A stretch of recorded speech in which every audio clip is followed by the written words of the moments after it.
मंडळी, आपल्या शरीरात सुमारे 60 ते 70% भाग पाण्याचा असतो. म्हणूनच शरीरातील पाणी कमी झालं की त्याचा शरीरावर लगेच परिणाम दिसून येतो. पण समस्या अशी आहे की डिहायड्रेशन हळूहळू होतं, म्हणजे शरीरातील पाण्याची पातळी हळूहळू कमी होते आणि लोक त्याकडं लक्ष देत नाहीत. चला तर मग एक एक करून सर्व लक्षणं समजून घेऊया. नंबर 1, सतत तहान लागणे. सतत तहान लागणे हे डिहायड्रेशनचं सर्वात पहिलं आणि स्पष्ट लक्षण आहे. आपल्या शरीरात पाण्याचं प्रमाण कमी झालं की मेंदू लगेच सिग्नल देतो आणि आपल्याला तहान लागते. पण अनेक लोक ही तहान इग्नोर करतात, कामात व्यस्त असतात किंवा थोड्या वेळाने पितो असं म्हणतात. ही सवय खूप धोकादायक ठरू शकते. सतत तहान लागणे म्हणजे शरीरात आधीच पाण्याची कमतरता आहे. जर तुम्ही वेळेवर पाणी प्यायलं नाही तर शरीरातील सर्व प्रक्रियांवर हळूहळू परिणाम होतो. अन्नपचन, रक्ताभिसरण, शरीरातील ऊर्जेची पातळी सगळं हळूहळू कमी होतं. त्यामुळे तहान लागल्यावर लगेच पाणी पिणं ही सवय आजपासूनच लावा. नंबर 2, तोंडाला कोरड पडणे. तोंडाला कोरड पडणे हे डिहायड्रेशनचं सुरुवातीचं पण महत्त्वाचं लक्षण आहे. आपल्या तोंडात लाळ तयार होण्यासाठी किमान पाण्याची गरज असते. जेव्हा शरीरात पाणी कमी होतं तेव्हा तोंडात लाळ तयार होण्याचं प्रमाण कमी होतं आणि तोंड कोरडं वाटायला लागतं. काही लोकांना ओठ सुकणे, जीभ चिकट वाटणे किंवा तोंडात चिकटपणा जाणवणे ही लक्षणंसुद्धा दिसतात. हे फक्त अस्वस्थता नाही तर स्पष्टपणे शरीराचा इशारा आहे. तुम्ही जर याकडे दुर्लक्ष केलं तर पुढे पचनाची समस्या, तोंडाला दुर्गंधी येणे आणि तोंडाच्या आरोग्याच्या समस्या निर्माण होऊ शकतात. त्यामुळे तोंडाला कोरड पडली असं वाटायला लागलं की लगेच पाणी प्या आणि शरीराला हायड्रेट ठेवा. नंबर 3, लघवीचा रंग गडद होणे. लघवीचा रंग हा तुमच्या हायड्रेशन लेव्हलचा एक महत्त्वाचा इंडिकेटर आहे. जर तुम्ही पुरेसं पाणी पिता तर लघवी हलक्या पिवळ्या रंगाची असते, पण पाणी कमी झालं की लघवी गडद पिवळी किंवा कधीकधी केशरी रंगाची दिसून येते. कारण शरीर पाणी वाचवण्याचा प्रयत्न करतं आणि टॉक्सिन्स कॉन्सन्ट्रेट होतात, त्यामुळे हा रंगात बदल होतो. अनेक लोक हा बदल लक्षात घेत नाहीत किंवा इग्नोर करतात, पण हे डिहायड्रेशनचं स्पष्ट लक्षण आहे, स्पष्ट इशारा आहे. त्यामुळे जर तुम्हाला सतत गडद रंगाची लघवी दिसत असेल तर लगेच पाणी पिण्याचं प्रमाण वाढवा. हा शरीराची स्थिती ओळखण्याचा एक सोपा पण प्रभावी मार्ग आहे.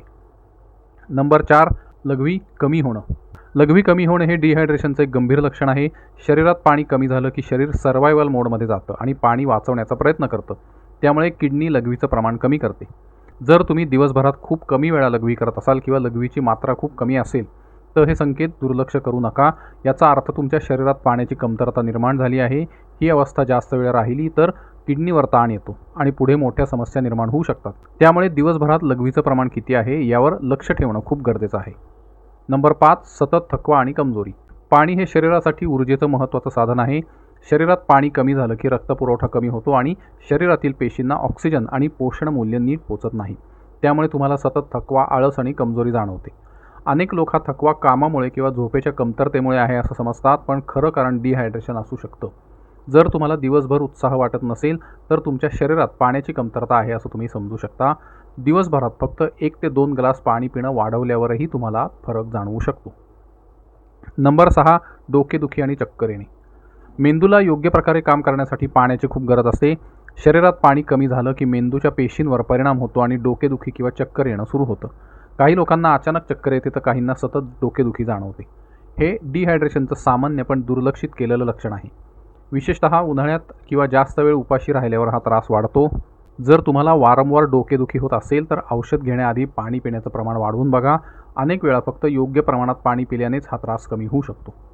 नंबर 7, त्वचा कोरडी पडणे. आपली त्वचा हायड्रेशनवर खूप अवलंबून असते. शरीरात पाणी कमी झालं की त्वचा कोरडी, निस्तेज आणि निर्जीव दिसायला लागते. काही लोकांना अंगाला खाज सुटते किंवा त्वचा कोरडी वाटते. हे कॉस्मेटिक प्रॉब्लेम वाटत असले तरी यामागं डिहायड्रेशन असू शकतं. त्यामुळे त्वचेची चमक टिकवायची असेल तर फक्त क्रीम्स वापरणं पुरेसं नाही.